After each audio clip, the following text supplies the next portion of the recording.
The day began quietly enough at Northmark Systems, until Rhys Alderton stepped into the all-hands meeting and told the room, loud enough that even the junior developers at the back could hear, that the company was moving into a new era and that some of the old ways of doing things would not be coming with it.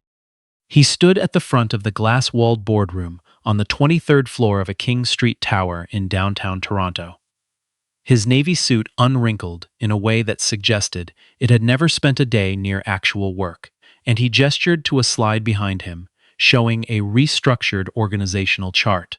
Celine Amati's name was still on it, but her title had changed, and the reporting lines now ran through 3 layers of new management before they reached her. Nobody in the room said anything. They looked at the chart, then at Celine, who sat near the window with her laptop closed in front of her, her expression giving away exactly nothing. 3 months later, Northmark's flagship algorithm, the one that predicted mechanical failures across thousands of industrial sites before they happened, the one that had made the company worth $800 million, began making catastrophic mistakes, and the 6 consultants Rhys had hired from some of the most prestigious strategy firms in the world could not figure out why. Nobody laughed when the first mining client threatened to walk. Nobody made a single joke when the 4th one did the same thing. And in the silence that followed, 6 of the most credentialed analysts money could retain began to understand that their frameworks had not prepared them for whatever they were looking at. Celine Amati had built Northmark in the spare bedroom of a 1-bedroom apartment on Lawrence Avenue East in Scarborough. She was 28 years old at the time, and she had been working double shifts at a logistics company in Mississauga to pay rent while writing code on a second-hand ThinkPad after midnight. She had no investors, no formal business plan, and no computer science degree. What she had was 14 years of watching her father, a maintenance technician, walk the floor of a stamping plant in Brampton and talk to the machines the way some people talk to weather. Her father had never finished secondary school in Ghana before the family emigrated. He had learned everything he knew about industrial machinery by watching, listening, and refusing to stop asking questions. He could walk past a press, running at full speed, and hear something wrong in the rhythm before any sensor on the floor triggered a warning light. He would put his hand flat against the housing and close his eyes, and 30 seconds later, tell you which bearing was starting to go. He was wrong less often than the machine's own diagnostic systems. The plant supervisors knew this, relied on it quietly, and never once thought to promote him. Celine had grown up sitting on an upturned milk crate. In the back of a small repair shop her uncle ran on weekends, watching the same unhurried patience in action. She had assumed for years that this kind of knowledge was ordinary, that everyone could hear what a struggling motor was trying to say if they bothered to listen closely enough. It was not until she began her career that she understood how rare it actually was. The idea behind Northmark was simple in the way that most genuinely good ideas are simple. Use sensors and machine learning to predict industrial failures the way her father predicted them, but at scale. She knew from watching him that there were patterns beneath the patterns. The things that appeared in data, only if you knew which questions to ask, the correlations between ambient conditions and bearing wear. The way air pressure changes made hydraulic systems behave differently.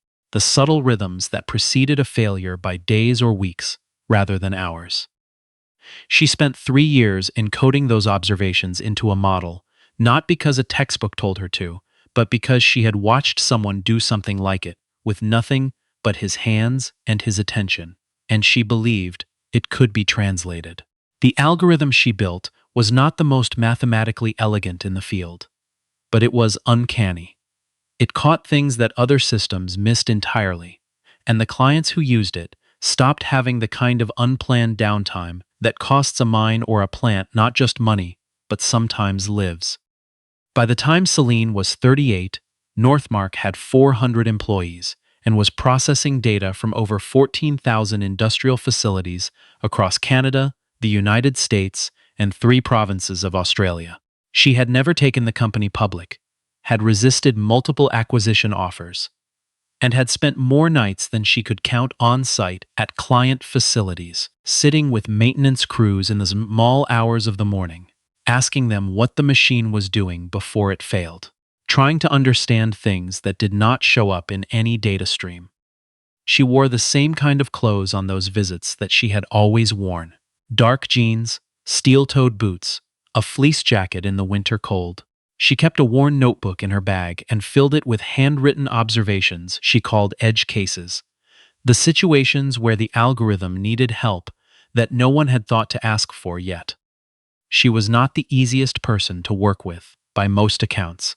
She disagreed loudly when she disagreed, expected the people around her to care about the work as much as she did, and had no patience for meetings that could have been emails. Her engineers adored her. Her board found her exhausting. Rhys Alderton found her incomprehensible. He had come to Northmark through his investment firm 18 months earlier, acquiring a controlling stake in a deal that Celine had agreed to, because the terms looked right on paper and because she needed the capital for a European expansion. Rhys was 31 years old, the kind of person whose confidence filled a room before he had spoken a single sentence. He had an MBA from Stanford and a portfolio of deals that had made significant money, though mostly by streamlining companies that had already been built by people who were not him. His first months at Northmark had been an education of sorts, though not the kind he intended. He had expected to find an operation that needed professionalization, loose processes, a founder too emotionally attached to the original vision to see what the company had become. What he found instead was a company where the founder's instincts were still, quietly and decisively, the most important technical asset in the building. This did not fit the narrative he had already written in his head. He began describing Celine's methods to investors and advisors as a liability, a culture of gut feeling over rigor, a CEO who visited client sites herself instead of delegating, a leadership style better suited to a startup than to a company approaching enterprise scale. He used the word intuition with the same faint curl of disdain that someone else might use for superstition. He hired 6 consultants from 2 major strategy firms, people with strong credentials, strong opinions, and no history with industrial machinery that predated a client engagement. They spent 4 months inside Northmark, mapping processes, evaluating the algorithm's architecture, and producing recommendations in the clean language of business transformation. Their primary finding was that the algorithm contained dozens of variables that had been weighted by hand, without rigorous statistical justification. They called these subjective parameters. They proposed replacing them with a new model built entirely on automated feature selection, optimized to reduce false positives by 40%. The improvement, they said, would make the platform scalable in ways that Celine's version never could be. Rhys brought the recommendation to the board on a Tuesday morning. Celine argued against it for 45 minutes, trying to explain that some of the weighted variables encoded knowledge that the training data could not capture on its own. Patterns she had observed in the field, correlations that were real, even if they were difficult to prove statistically in a slide deck. The board listened politely. Then they voted 6-2 in favor of the consultant's approach. Within 2 weeks, the consultants had begun rewriting sections of the algorithm. Celine raised objections in writing. They were acknowledged and set aside. She raised them again in a meeting and was told, gently but firmly, that the transition would go more smoothly if everyone moved in the same direction. A month later, Rhys restructured the leadership team and announced that Celine would be shifting to a newly created role: Chief Innovation Advisor. She would retain her equity and her title. Her operational responsibilities would be absorbed by a new Chief Technology Officer, who had a doctorate from the University of Waterloo, and a resume full of enterprise software experience, and nothing that resembled a night spent in a client's maintenance shed. The people on the engineering floor understood immediately what had happened. A few of them sent her private messages that evening. She replied to each one briefly, thanked them for their work, and told them to keep doing it well. Then she closed her laptop, picked up her canvas bag, and walked out of the building for the last time as an operating executive. She did not make a scene. She did not call the journalists she knew. She did not raise her voice. Several engineers who saw her leave that evening would later say that her calm was the most unsettling thing about the whole episode. That somehow a person walking away from 15 years of work without visible bitterness was harder to process than any amount of anger would have been. The young developer, who held the elevator door open for her, asked if she was all right. She told him she was fine, and that he should keep an eye on the barometric pressure weighting in Module 7, because if anyone stripped it out during the refactor, she was fairly certain the northern Quebec clients would start seeing false positives within 2 to 3 months. She said it the way she said everything, quietly and with complete certainty. He wrote it down. Nobody told anyone in leadership. It did not seem like the kind of thing they would listen to. The problems began in week 11. A copper mine outside Rouen-Noranda that had been a Northmark client for 6 years began receiving automated alerts from the new platform at a rate that made no operational sense. Dozens of failure predictions per shift on equipment that maintenance crews had inspected and certified as fully operational. When actual failures went undetected until physical warning signs appeared on the floor, the mine's operations manager sent a terse email to Northmark's account team and used the phrase "material breach of contract" twice in 3 paragraphs. The new chief technology officer assembled the consultants and 3 senior engineers. They ran diagnostics, reviewed the model's output logs, and ran the training data through a fresh validation sweep. Everything checked out. By every internal metric available to them, the platform was performing within acceptable parameters. It was not. By the end of that week, 2 more clients in Northern Ontario had filed formal complaints. By the end of the following week, a 4th client, a forestry operation in British Columbia with a 7-figure annual contract, sent a notice of intent to terminate. The consultants proposed explanations. Each one required more time and more resources to investigate. They rewrote the threshold logic for 2 predictive modules. The problems shifted, but did not disappear. They rebuilt the feature selection model from scratch using a larger training dataset. The false positive rate dropped by 11%. The false negative rate, the missed predictions, claimed by something no one had measured carefully enough until it was too late.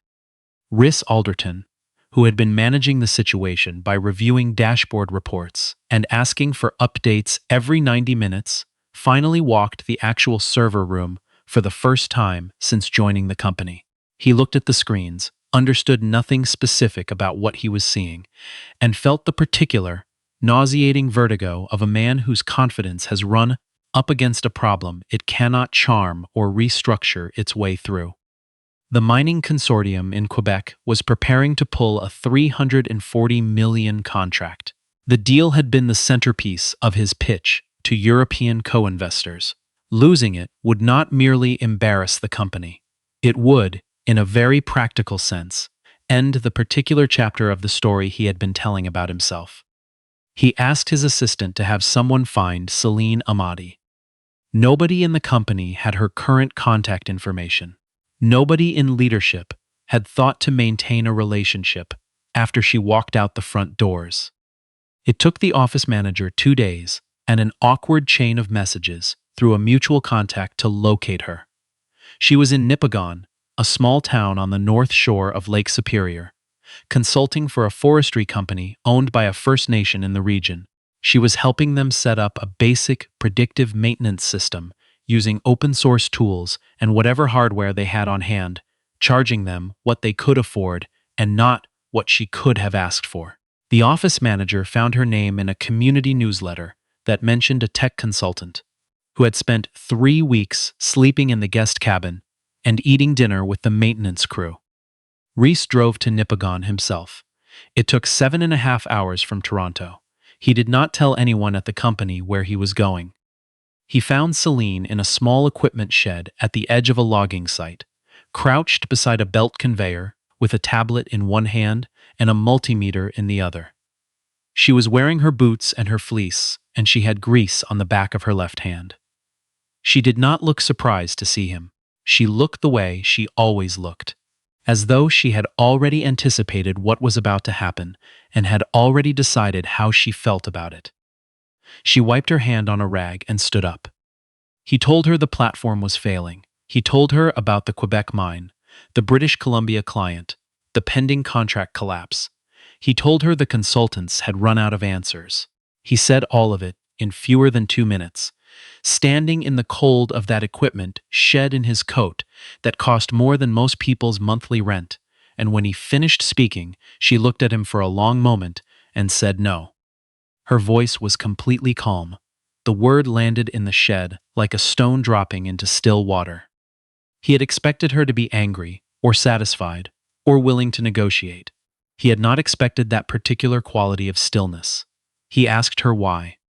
What she told him then was something that did not appear in any board presentation, any personnel file, or any document the consultants had ever reviewed. 12 years earlier, in the early days of Northmark, she had spent 4 months investigating a pattern of missed predictions at a steel plant in Hamilton.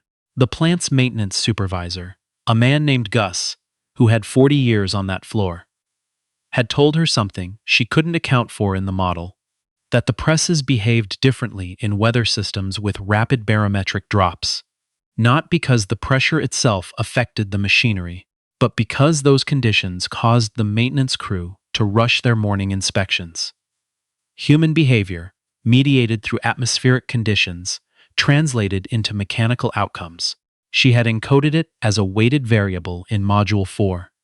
Not a clean statistical relationship, but a real one, observed in the field by someone who knew that factory the way her father had known his. That variable had been flagged by the consultants as statistically indefensible and removed. So had 11 others like it.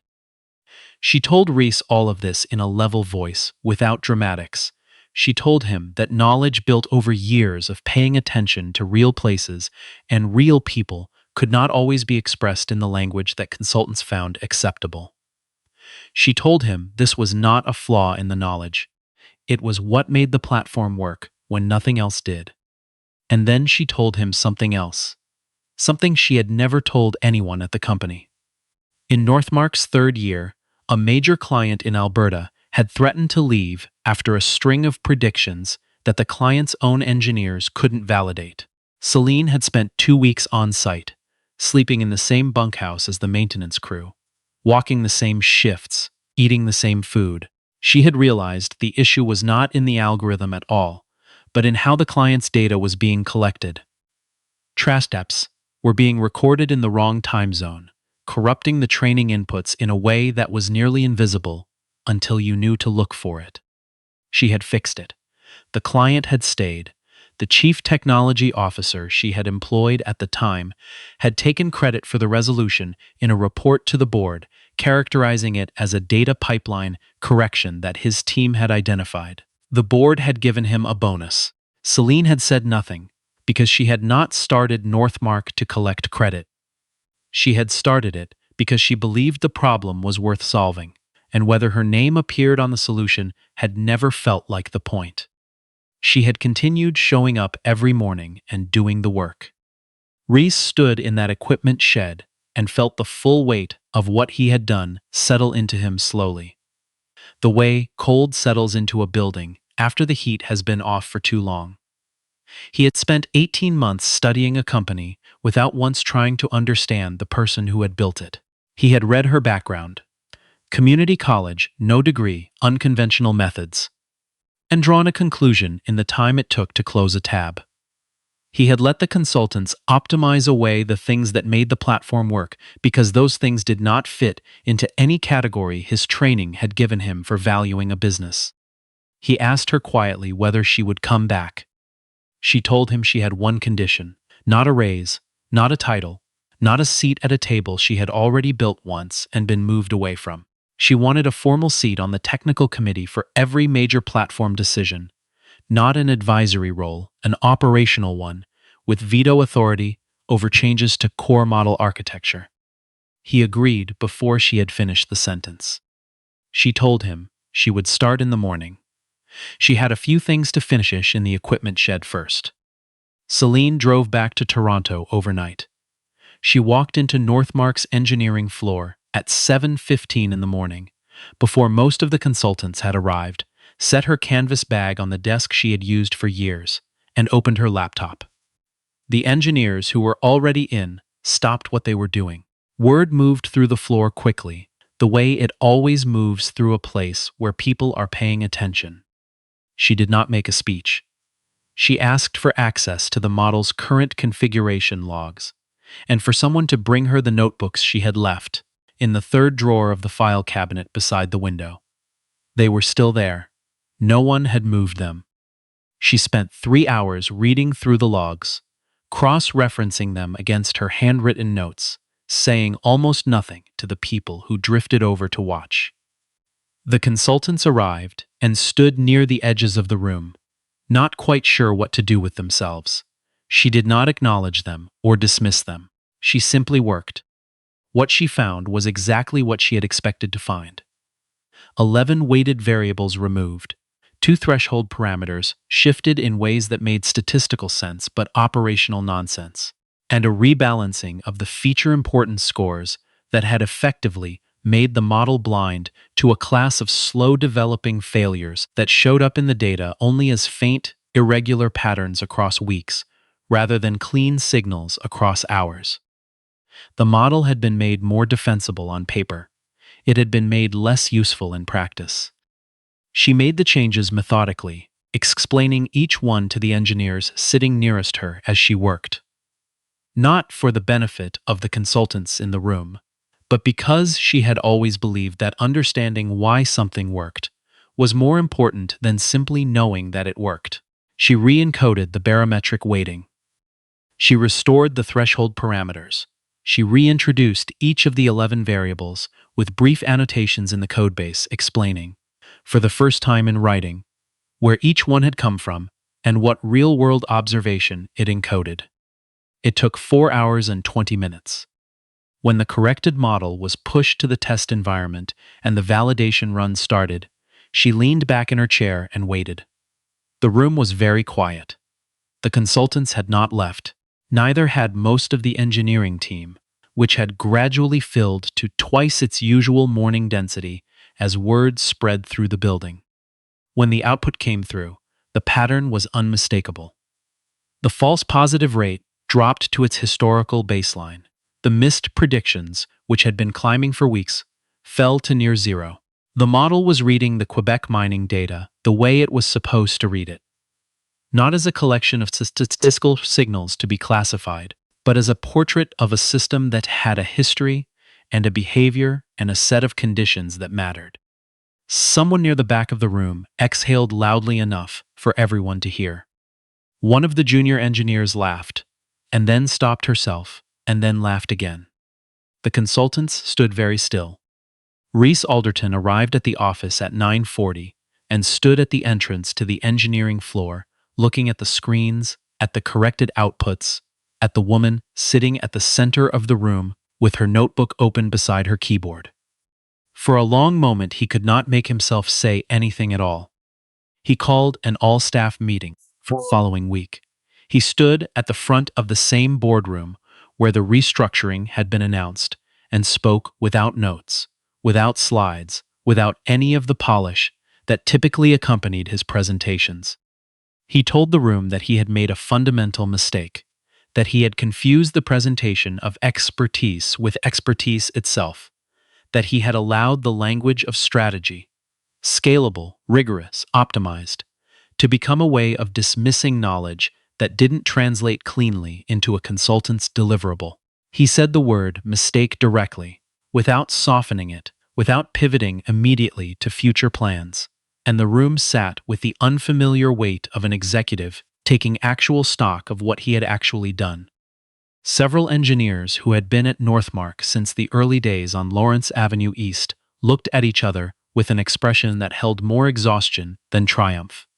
They had not needed to be told this. They had known it for months, but they had not expected to hear it said out loud. The consultants' contracts were not renewed. The technical committee was restructured with Celine holding formal authority over model architecture decisions. A new internal process was put in place. No significant change to the platform's core logic could proceed without a structured review that included the senior engineers who worked closest with the system every day. Celine accepted the role. She declined the new title Reese offered, Chief Technical Architect, for 3 weeks, and then accepted it at the quiet and unanimous request of the engineering team, who had circulated a note that said, in language considerably more direct than she would have chosen herself, that they wanted it formally, on the record, who was actually running the technical direction of this company. She kept wearing her boots and her fleece most mornings.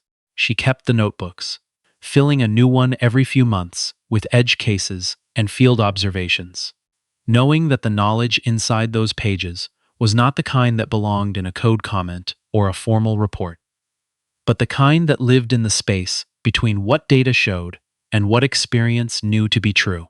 She trained every new hire who joined the engineering team, walking them through not just the platform's logic, but the reasoning behind it, the human observations that had shaped it, the field visits and the maintenance supervisors and the small careful noticing that had made it work when more elegant approaches had not.